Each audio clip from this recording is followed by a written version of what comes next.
Olá, eu sou Marcelo Alonso. Diariamente eu falo aqui sobre planejamento de produção, matérias e demanda. Diariamente tem conteúdo aqui para você. E vídeo de hoje falar sobre os 8 fatores para melhorar o planejamento de produção. Esse é o título do vídeo. E quando a gente fala sobre planejamento de produção, a gente sempre lembra do dia a dia da operação, o que acontece depois que tudo começou, o que acontece depois que a máquina já foi ligada, que está tudo funcionando e você precisa lidar com todos os problemas do dia a dia e trazer melhorias durante a operação. E o que eu vou trazer aqui hoje, na verdade, é antes de começar a operação. Quais são os fatores que trazem complexidade para o planejamento de produção que você precisa saber como lidar, tá? Saber como trabalhar esses fatores. E eu tô com uma cola aqui para poder facilitar, porque são 8 fatores, eu não ia lembrar dos 8 aqui de cabeça. E vamos ao primeiro aqui, número de componentes do produto. Então, antes de começar a operação, você precisa identificar se você tem produtos muito complexos para poder colocar em produção. O número de componentes dentro do produto acabado traz muita complexidade para ele. Se você tem um produto acabado com 2 componentes, é muito mais fácil de lidar quando você compara com um produto acabado que tem 200 componentes, por exemplo, a complexidade é muito maior. Inclusive a forma de planejar os materiais é diferente, tá? Porque quando você tem só 2 componentes, é relativamente simples planejar os materiais deste produto acabado. Quando você tem 200 componentes, o foco no planejamento de materiais, ele precisa ser muito maior, tá? A forma de olhar os materiais precisa ser diferente, porque se faltar um ou 2 componentes, você não vai conseguir produzir. E faltar um ou 2 entre 200, isso pode acontecer e você precisa tomar muito cuidado. Segundo ponto, número de operações por componente. Então, se você tem uma sequência de produção que tem vários componentes, uma sequência de processos, tá? Que tem vários componentes antes da produção final. Então, um componente, por exemplo, passando por 3 processos produtivos, ou um componente passando por 4 processos produtivos.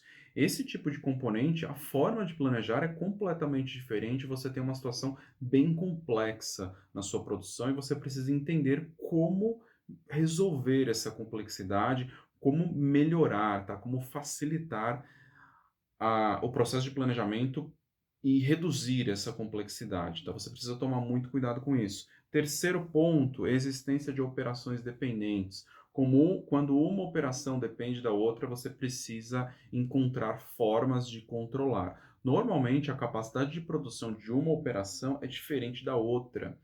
E aí entra aqui teoria das restrições, se a gente fosse entrar em teorias aí que eu particularmente não gosto muito dessas teorias, mas é importante você entender o que acontece. Se você tem um processo produtivo que está na sequência do outro e ele é mais rápido do que o outro, você precisa acumular um pulmão entre os processos, porque se esse processo aqui parar, ele não pode interromper a produção do outro processo, tá? Você precisa ter muito cuidado com isso.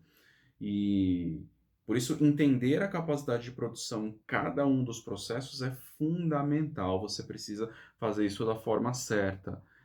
Quarto ponto, variação da capacidade em máquinas similares. Então, em muitas fábricas isso acontece. Você tem o mesmo tipo de máquina e a capacidade de produção é diferente quando a gente compara uma máquina com a outra. Ela faz o mesmo produto com capacidade de produção diferente. Isso traz complexidade. Você precisa deixar isso muito claro e organizado. Primeiro você precisa ocupar a máquina mais produtiva. Não adianta você deixar ela ociosa e ocupar a máquina menos produtiva. Por isso que você precisa conhecer estes números e ter eles super organizados. Só deixa eu ver se está gravando aqui. Tá tudo certo.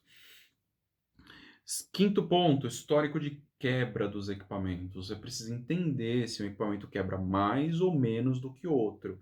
E para entender, você tem que montar uma base de dados com histórico de quebras, e isso vai direcionar o seu planejamento. Se aquele equipamento tem uma frequência maior de quebras, provavelmente você vai trabalhar com mais segurança na hora de prometer um prazo de entrega de algum produto que passar naquele equipamento. Sexto ponto, necessidade prévia de montagem. Se você tem um item que depende de montagem, montagem depende de mão de obra. Tudo que depende de mão de obra direta tem variação na capacidade, você pode ter vários problemas. Então, identificar se algum item ele precisa de uma montagem prévia é fundamental para você poder direcionar o seu planejamento de produção, ok? Sétimo ponto, nossa, tem muito ponto aqui. Sétimo ponto, pedidos com data de entrega específica. Prometeu uma data de entrega, você criou uma restrição para o seu processo e você vai ter que trabalhar para poder entregar aquela data de entrega.